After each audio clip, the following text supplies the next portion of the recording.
Hello and welcome back to Crafted by Corie. If you're new, I'm Corie. Welcome to my channel. If you're returning, thank you as always for being here. You are phenomenal. I adore every single one of you.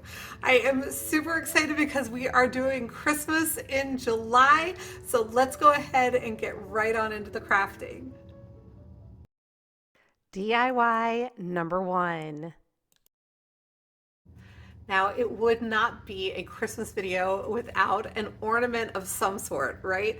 I put a little special touch on this one. It's somewhat similar to some that you've seen me do in the past, but this one lights up. I don't know if you can really tell here with my bright lights, but I thought it would be a nice little touch for my Christmas tree, especially when the lights are low, and it'll twinkle away with the glitter that's inside.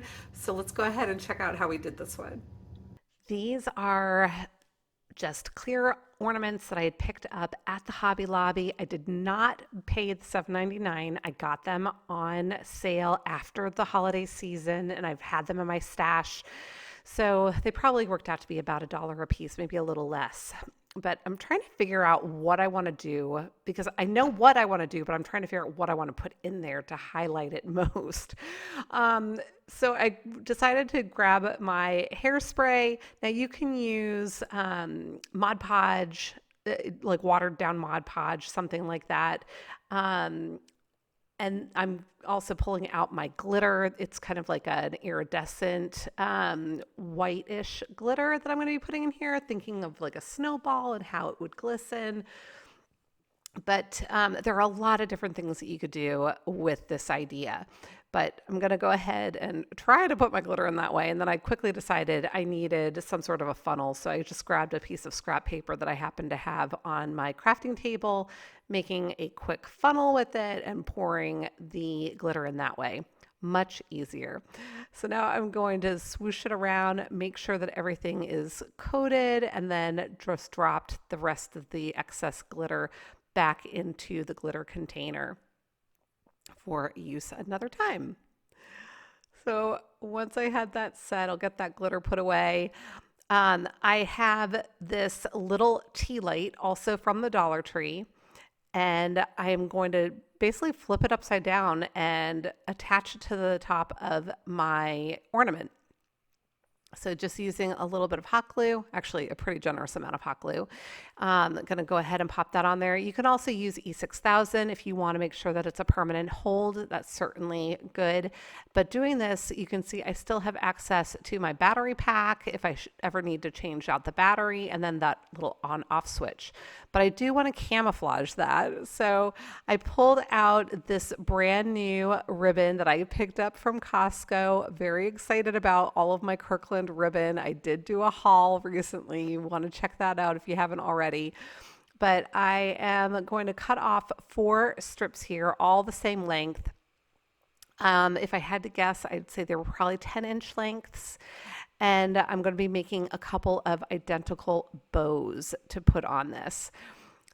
There are so many ideas I already have for this type of a project. Just having flipped it upside down there made me think of something else. But so you might see me do something similar, but not an ornament in the future. We'll see. But I did loop that one piece of ribbon around on itself, and then just took another piece of the ribbon to tie it around the middle to create the bow and have those tails. And then I'll be doing, oh yeah, I'm going to check it out and see where exactly I'm envisioning this falling on the ornament. But then I'm going to do the exact same thing with the other 2 pieces. So I've got 2 identical bows. And then I'm going to just dovetail the ends. You can certainly do them just at an angle if that's the look that you prefer. I tend to like to dovetail them. So you just fold the ribbon in half and cut it at an angle, and that's it. So once I have those all completely dovetailed, I'm going to be able to finish camouflaging this little ornament. First thing I want to do though is to create a hanger for it. And I was debating how I wanted to do that, and I ultimately decided to use more of the ribbon. So probably another 10-inch length if I had to guess. I'm going to fold over the end and then tuck the 2 sides in as well so that it's basically making it more narrow. or narrower so that I can attach it nicely to the base of that tea light, essentially. So the neck of the ornament. And I'm going to do the same thing with this one and just tuck it right up underneath there so that I have my little hanger. Then I'll be able to go ahead and attach my bows and get them situated. Just a generous amount of hot glue on the side of the tea light. Now there are a lot of, again, different things that you could do to camouflage this. You could completely, and I did consider covering the top of that a little bit, but I was trying to figure out a way to do it that would still allow me to get access if and when I need to replace the battery, but also just for practical purposes for being able to turn it on and off regularly. But that is it for this one. I think it is super sweet. I can't wait to see it on my tree, glowing along with the other lights on the tree. I just thought it was something fun and different. But you'll have to let me know what you think of it here in just a moment. And I'm going to turn off the lights so you can see it glowing a little bit better than in the bright light. So how fun is that?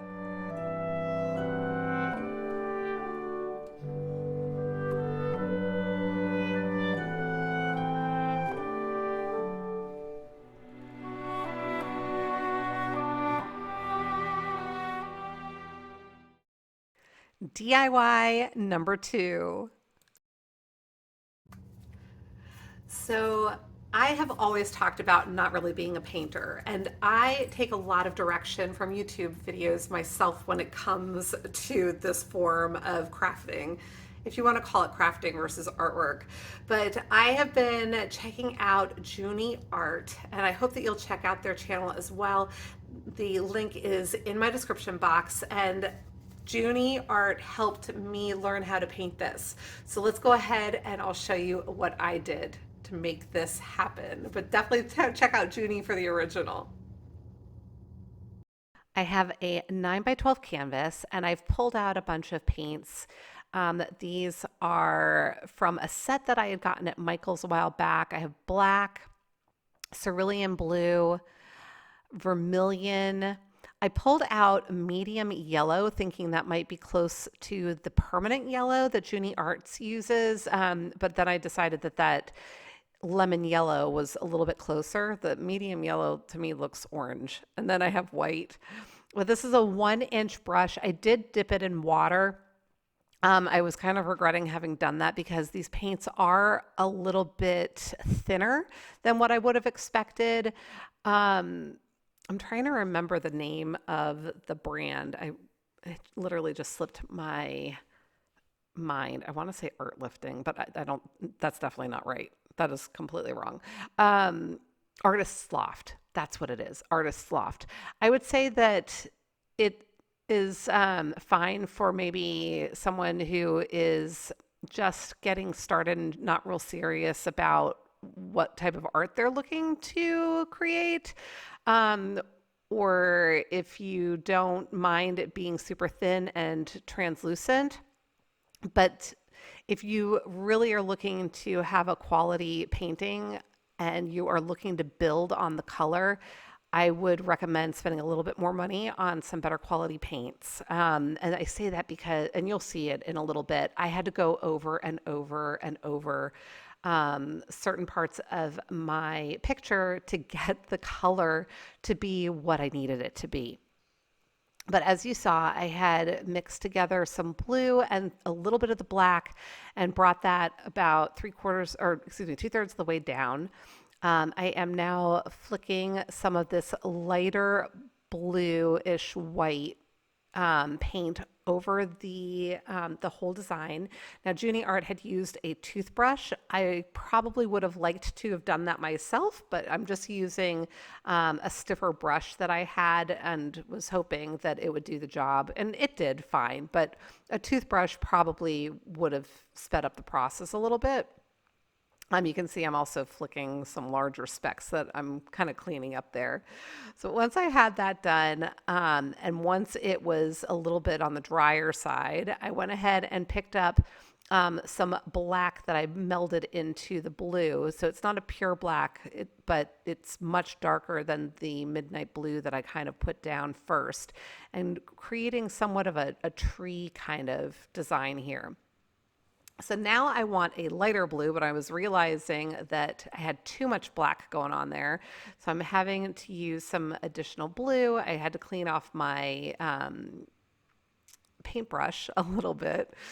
And I'm going to go ahead and deposit this down along the rest of the painting here at the base. Now I've picked up a smaller flathead brush, and I was trying to create like a lighter beige color based on what I was seeing Junie do on his YouTube video. In hindsight, I probably could have just used that medium yellow, which is that orange color, which seems to be the color, the shade I kind of got between all of that I blended together, and then just added some of the blue in. Now, you might have noticed that I was picking up some of the blue off of the painting. It's because it was not drying. Usually, acrylic paint dries much faster. So that's another reason I was saying that this particular paint, much thinner than I would have expected, and I just was having a little bit of a rough time with it. So I will probably use a different type of paint the next time I attempt to do a painting like this, and perhaps use these paints for some other type of project. I'm not really sure what, but I'm going to continue to blend this in. One thing with painting, this is just a dry brush. I was trying to get it to blend a little bit more because I wasn't happy with the way that it was blending. But one thing with painting is that you can go ahead and layer up the paint. And if you aren't thrilled with the way it looks, you can paint over it or add some additional color, and it'll get there eventually. Now, if I can do this, you can do this as well. As I mentioned before, I don't really consider myself a painter or an artist, but I am pretty proud of the way this turned out. And so sincere thanks to Junie Art for all of the demos that he does on his channel. Just such talent. And hopefully someday I will get there to a point where I know how to use the colors myself without having to literally start and stop somebody else's video to try to mimic what they're doing. But now I'm trying to come up with a brownish type color. It ended up being a little bit more on the orange side at the beginning. But again, I ended up having to go over it multiple times. I'm not going to subject you to all of the times that I went back over it. We will speed through some of that. But you'll see in a moment what I'm talking about with the translucent nature of these paints. It was a little surprising, especially given that this is such a dark color that I'm putting literally over a yellowish, whitish kind of color. But you can see right there that you can see all of the paint behind it and underneath it. So it was fine though. I got through it. And you know what? It actually gave me a lot of good practice on my brush strokes and getting the paint deposited where I wanted it, and understanding how to work with the colors, to mix them, to get them to where I wanted them, because it did take a little bit of trial and error on my part. Because right now I'm trying to make a lighter, slightly lighter color here to put next to the original structure, or the original part of the structure, because we're going to build that out a little bit. And you'll see that this color ends up changing as well in a moment as I get that color a little bit lighter, and so that it is a little bit more of a contrast, so you can see the different parts of the structure. So I continued to work on the colors and getting it to where I wanted it.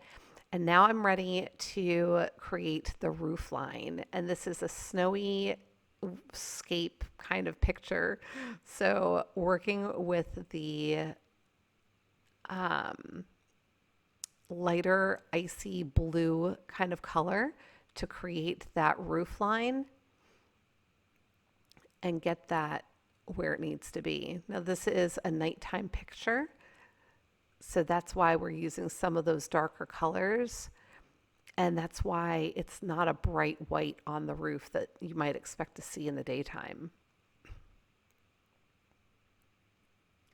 I did use a smaller, thinner paintbrush here for some of that fine detail work. And you will probably notice that I've got already 5 paintbrushes that I'm working with. They might multiply some more as I pull out other paintbrushes just to help get me to where I need to be with my strokes.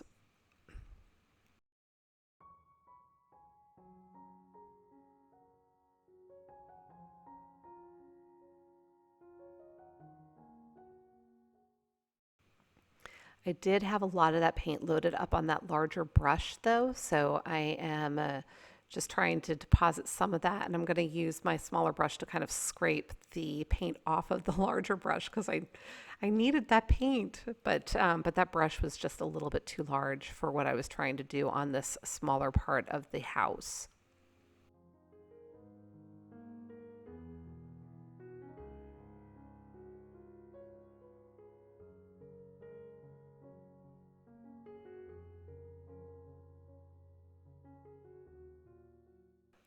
So now I am grabbing up some lighter orange to create some highlights under that eave. And then we'll start defining where the windows will be.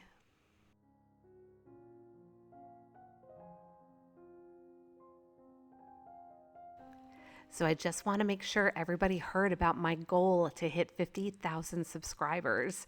And in thanking you for helping me get there, I am going to be giving away a Cricut and a Cricut Joy. And if I hit my goal by the end of November, I will actually give away 2 Cricuts and a Cricut Joy. So every time you watch, like, and comment on my videos going from now on until I hit that 50,000 subscriber mark, you are going to be entered for a chance to win. So make sure you're subscribed, make sure you like and comment, and yeah, this is going to be a lot of fun.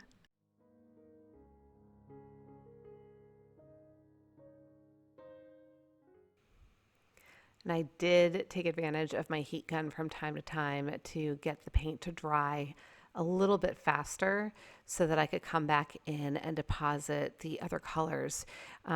When I just tried to continue working without doing that, it was just muddying up my colors. I wasn't getting the build up, not build up, that's the wrong term. It was just all blending in together and not getting me to where I wanted to be. But now this is just pure black that I am bringing down on a brush and starting small at the top and then just applying more pressure to my brush as I work towards the base. So we're creating a tree here.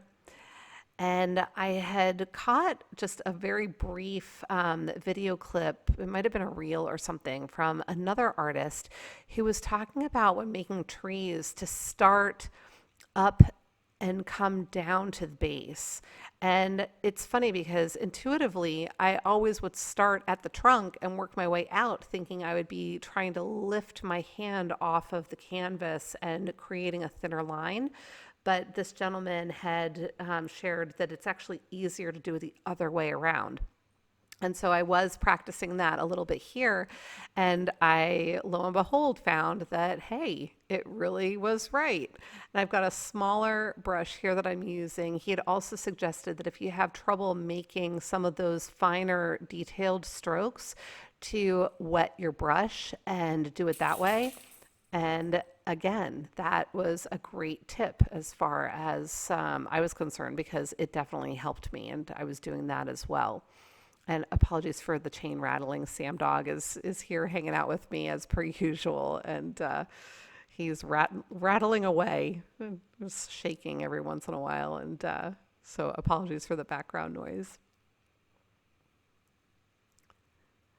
So we'll go ahead and get the branches on our tree. And now I've got my big brush again and just plain black paint here on this now.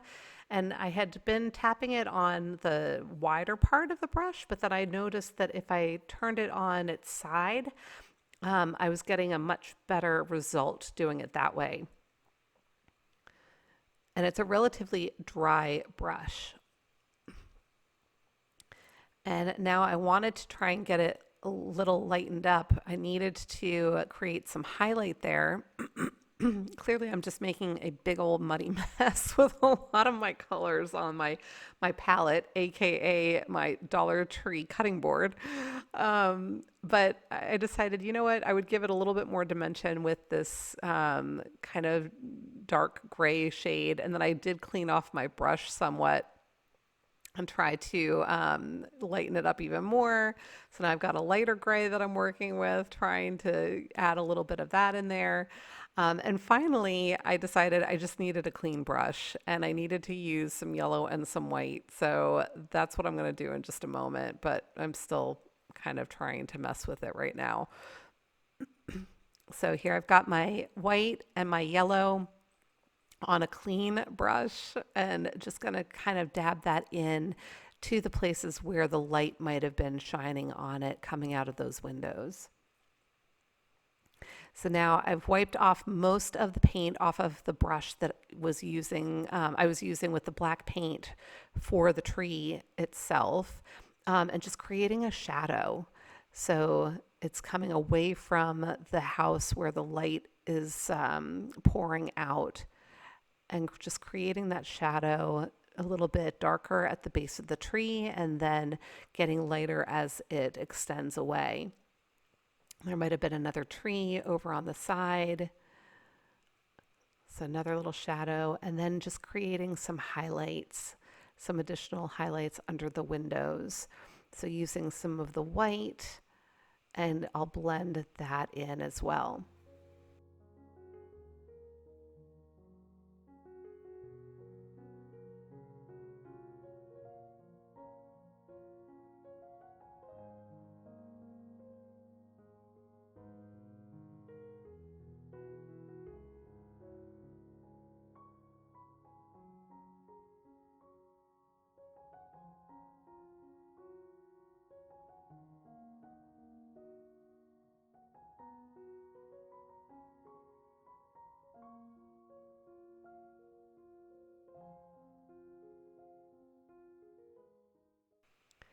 And then I'll just do some of the little detail work in highlighting some of those windows.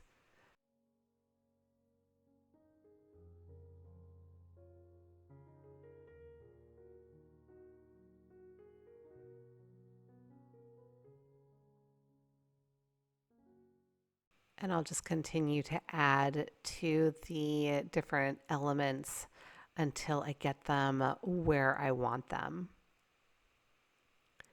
Adding highlights where they need to be.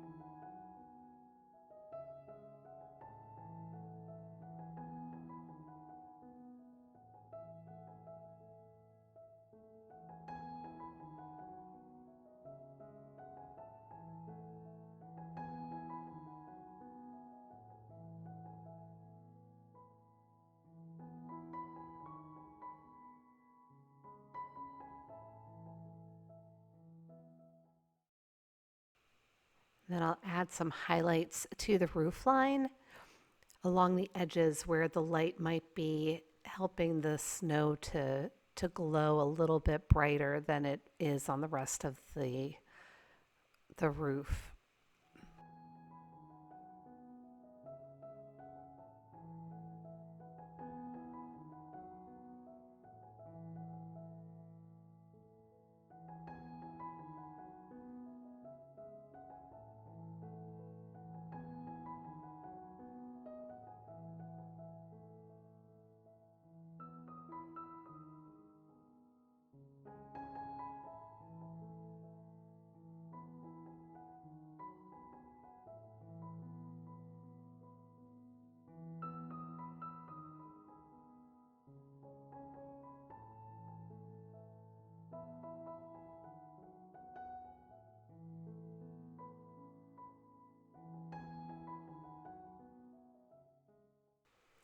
Make sure I'm adding a highlight to the tree trunk where the light might be shining on it.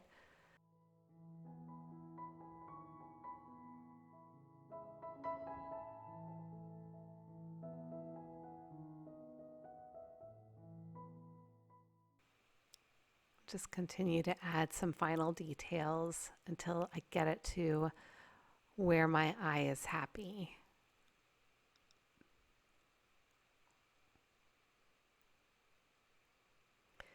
And then I did take a little bit of a darker brown shade to define those windows a little bit more.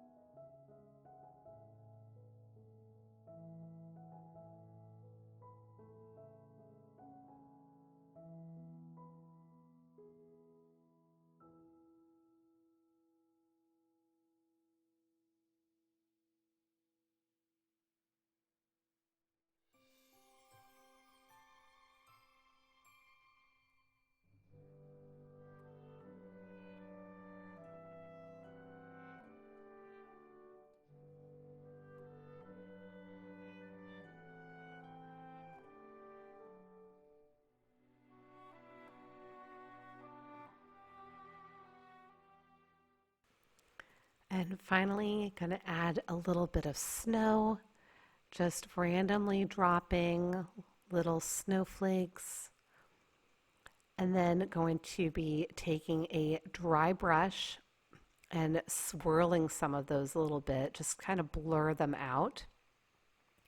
Make some of them just a little bit softer.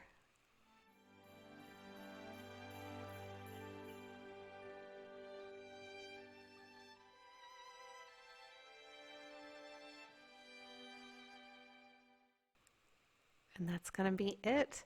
And I did remember this time to sign my work. So if you do paint, make sure you sign your masterpiece as well. Let me know what you think.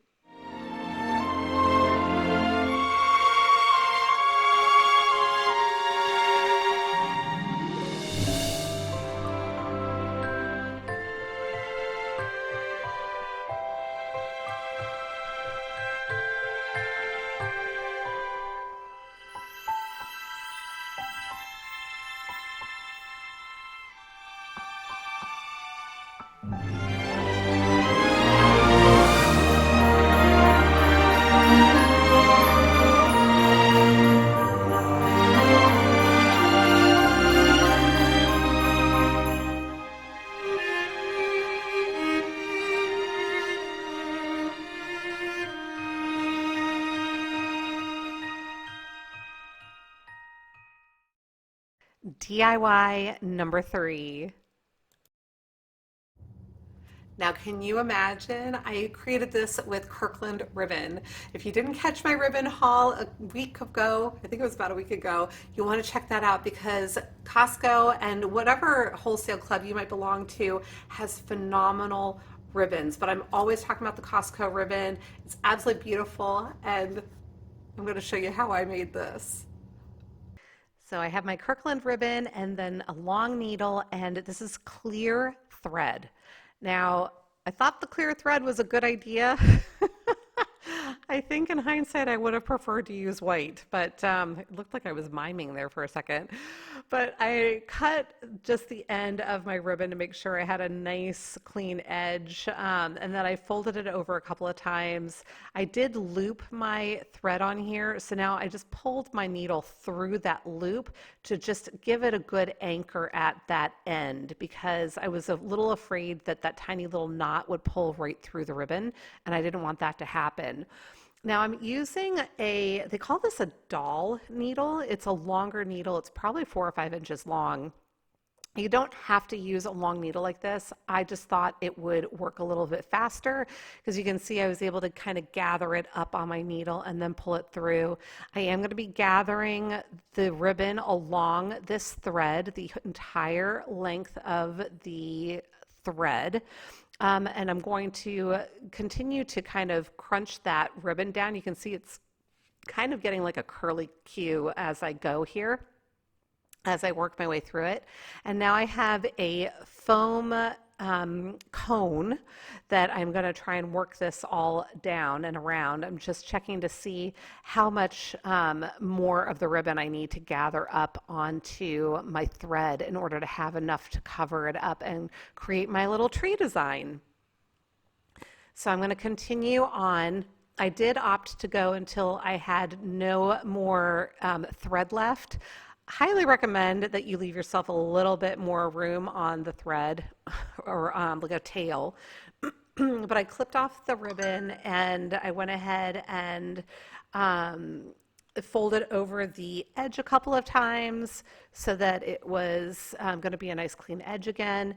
And then I set about trying to tie this off, which was a major challenge. When I say that I spent a good 5 minutes on it, I'm not even exaggerating. I didn't put you guys through watching that, but I eventually did get enough of a tail on it by sliding the ribbon down over it to be able to tie a knot off. And then I just kind of shimmied it along where it needed to be again once I had that done. So wrapping this around my cone shape, making sure that I've got good coverage, checking to see where I want the top of it to ultimately end. Because I know that I want to make sure that the cone is completely covered. But I also know I need to do something with the top of it to create that peak at the top of my tree.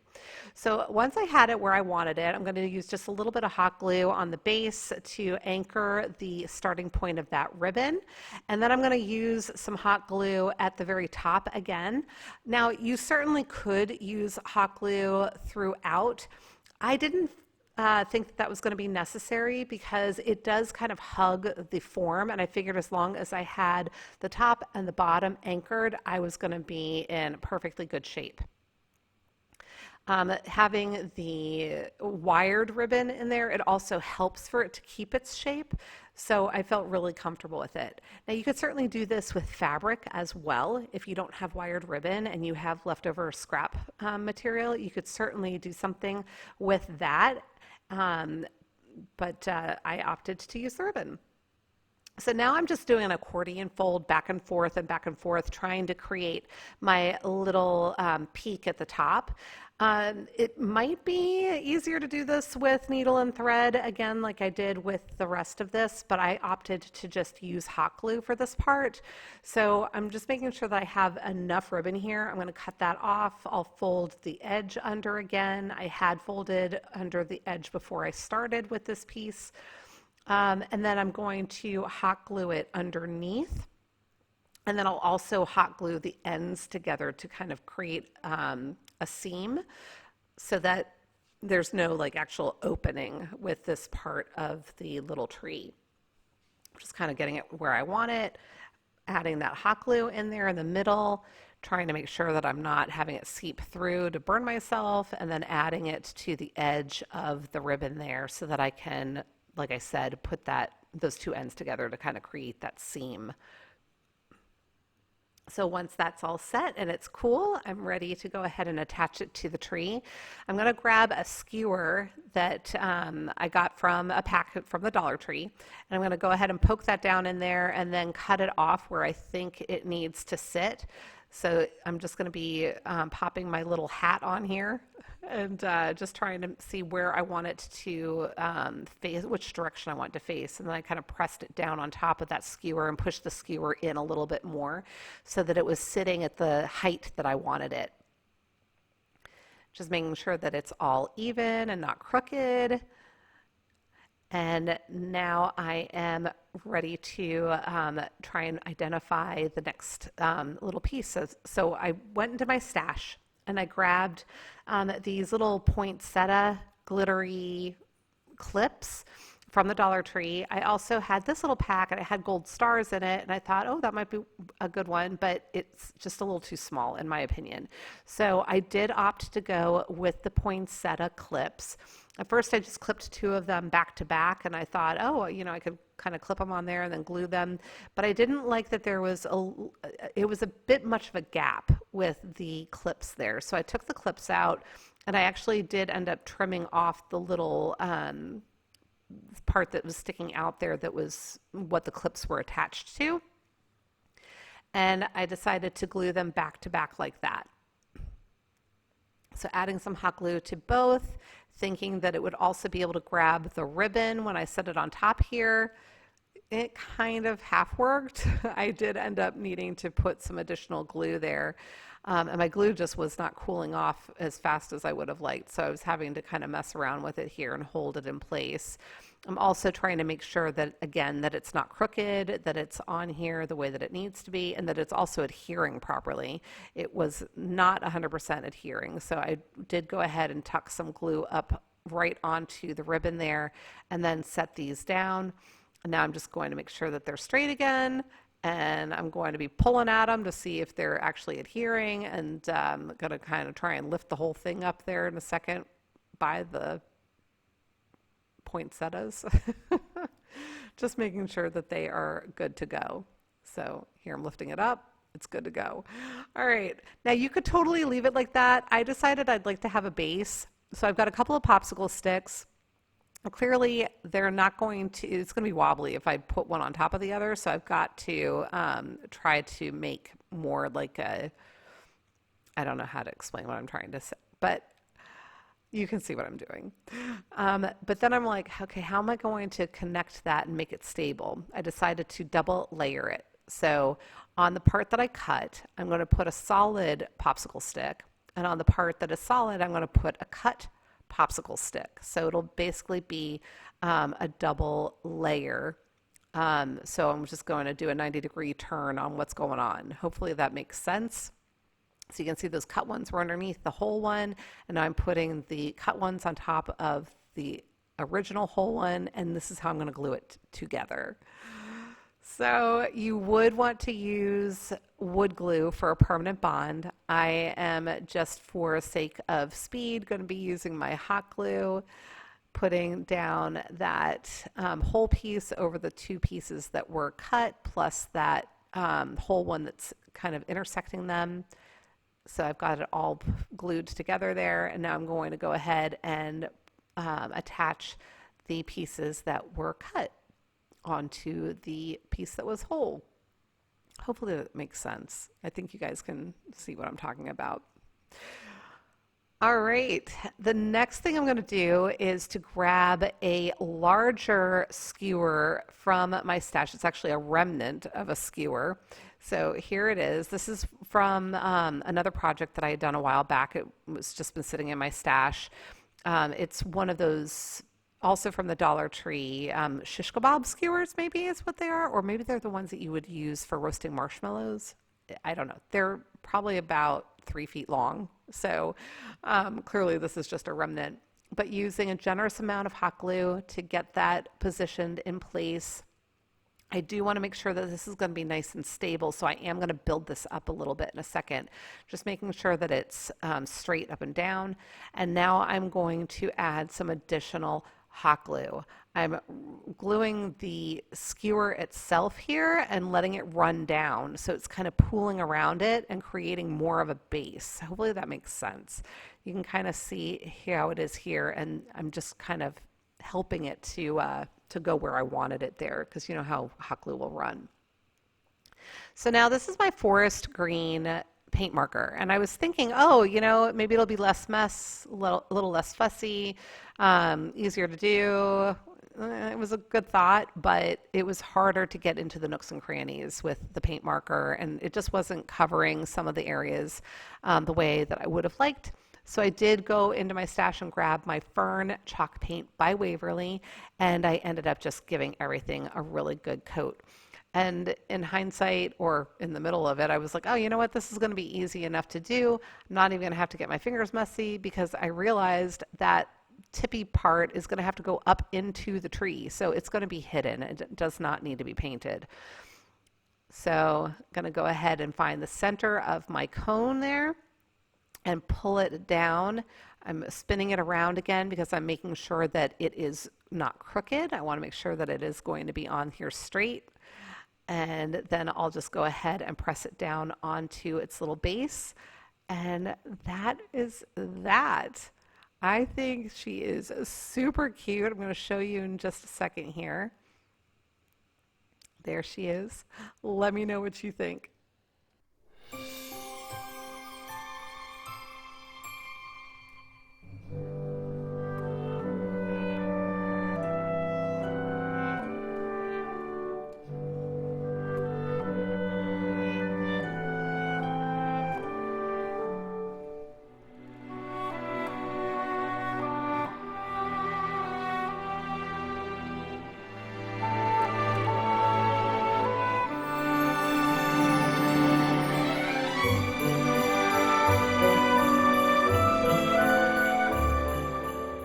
Okay, everybody, that's it for today. If you enjoyed the projects, please leave me a comment.